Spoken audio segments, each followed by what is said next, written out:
From SBI's Executive Briefing Center in Dallas, Texas, the most watched and listened to content in B2B sales and marketing, it's the SBI Podcast with your host, Matt Shares. Welcome to SBI TV, a weekly show dedicated to helping you make your number.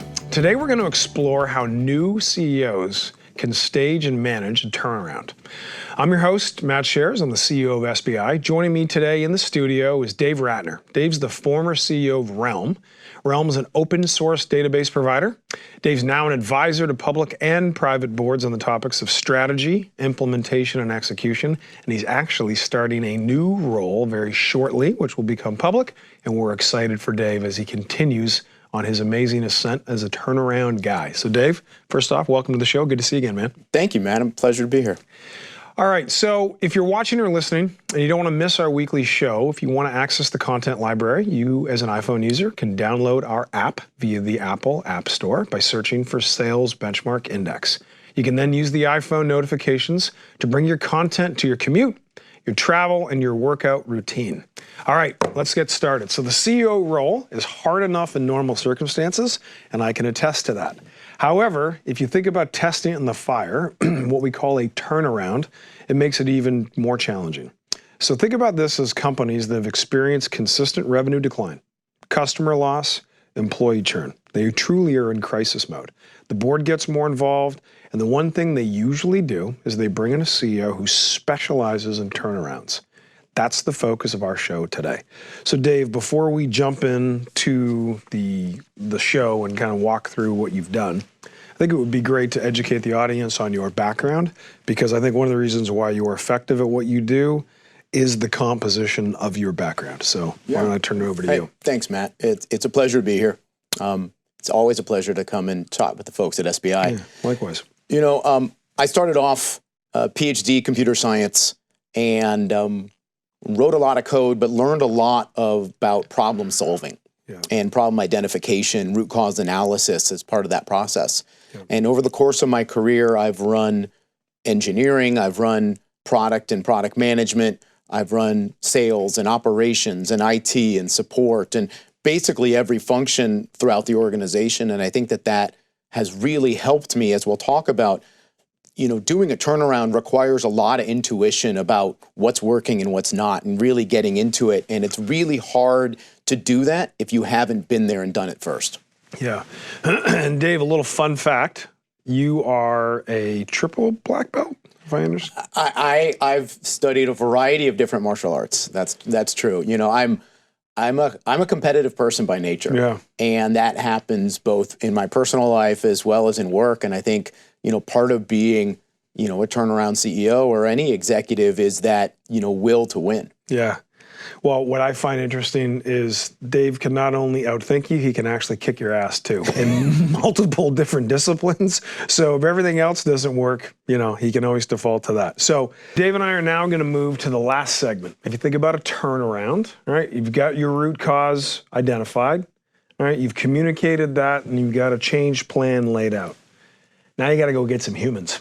So, Dave, in every turnaround case, right, people is always a huge equation. And every hypergrowth case, people is always a key equation. So, if you think about turnaround specifically, what are the most frequent and or avoidable people mistakes that you see folks make that you have been able, I wouldn't say to solve, but, you know, you've got a track record of doing it right? You know, the first thing I see is people who simply are part of the problem. And they're in the organization, they're part of the problem, they don't want to participate in the turnaround, they're going to fight you tooth and nail. That's a big obstacle. I see people who want to be part of the solution, but don't know how. And they may be part of the problem, they may not be part of the problem. They really want to be there, they really want to contribute, but they don't know how, they don't know what to do. And then in every turnaround situation I've been in, I get all kinds of pings from people from the outside who want to come join and want to be part of the solution, and don't even know why yet, but you know, I've worked with them in the past, or they're really excited about the company and they want to come join. You got to parse all three of those, right? The people who are blockers, you got to figure it out quickly and move them out. Yeah. Right? The people who want to be part of the solution but don't know what to do, right? You know, I run a full open door policy. I tell everybody on day one, I'm going to talk to everybody. I'm going to learn everything. Change is coming, but we don't know what yet. So keep still and we'll figure it out, right? And once we do, really frequent communication on goals, priorities, why we're doing this, what we're doing, why is it important for us to go climb this hill, and what good thing happens after we get there, kinds of stuff.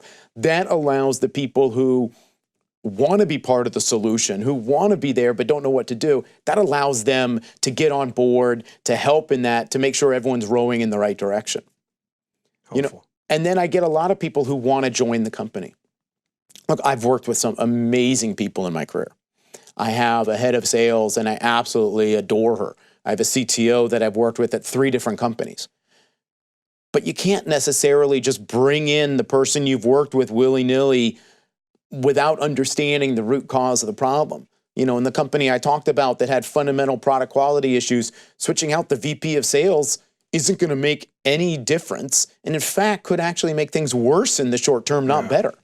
Right? It's such a thoughtful point, Dave, that I see in our business. You think, you know, you walk into a software company and they're having this problem with revenue growth, and it's tempting. Where have you solved this before? And the client always wants to know. It's like, well, hey, we understand how to diagnose it. We understand how to sort of frame up the solution and go forward. However, you're a little different than company A. Mm-hmm. Yes, you sell to a similar buyer, but you're not exactly the same. No two are exactly the same. So careful. It's almost like we try to educate the buyer. Careful when you ask those questions that make you feel good. Where have you done this before? As opposed to, what's your understanding of our situation? Right. What's your understanding of our environment and what an outcome destination looks like? So that leads me to my last question around Chief People Officer, HR. Always critical in any company, but even more critical, my opinion, in a turnaround. Agree, disagree, and if so, how do you use and leverage that person to be an accelerant to transformation? I've worked with some great heads of HR, and I've worked with some lackluster ones. And I'll only partially agree with your statement. And the reason for that is because, you know, the lackluster heads of HR who are more passive HR people rather than active HR people. Small h, small r. Small h, small r. They're not really that much of a help during this process, right? Look, being CEO is a hard enough job. Being CEO during a turnaround is especially hard. And people love to say it's lonely at the top, and it is, right? You're walking into this situation, you don't know who you can confide in.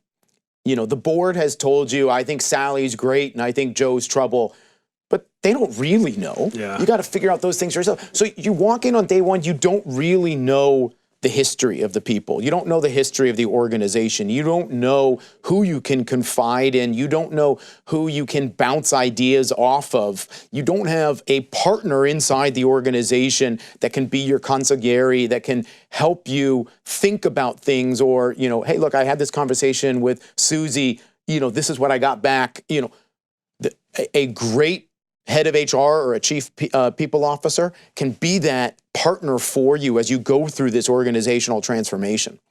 But it's really important, in my opinion, Matt, not to think that you can offload these tasks to them, right?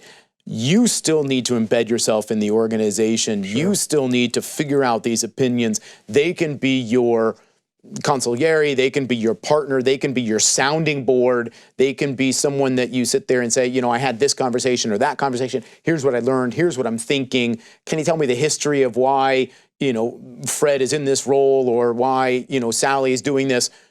They can help you with all that context.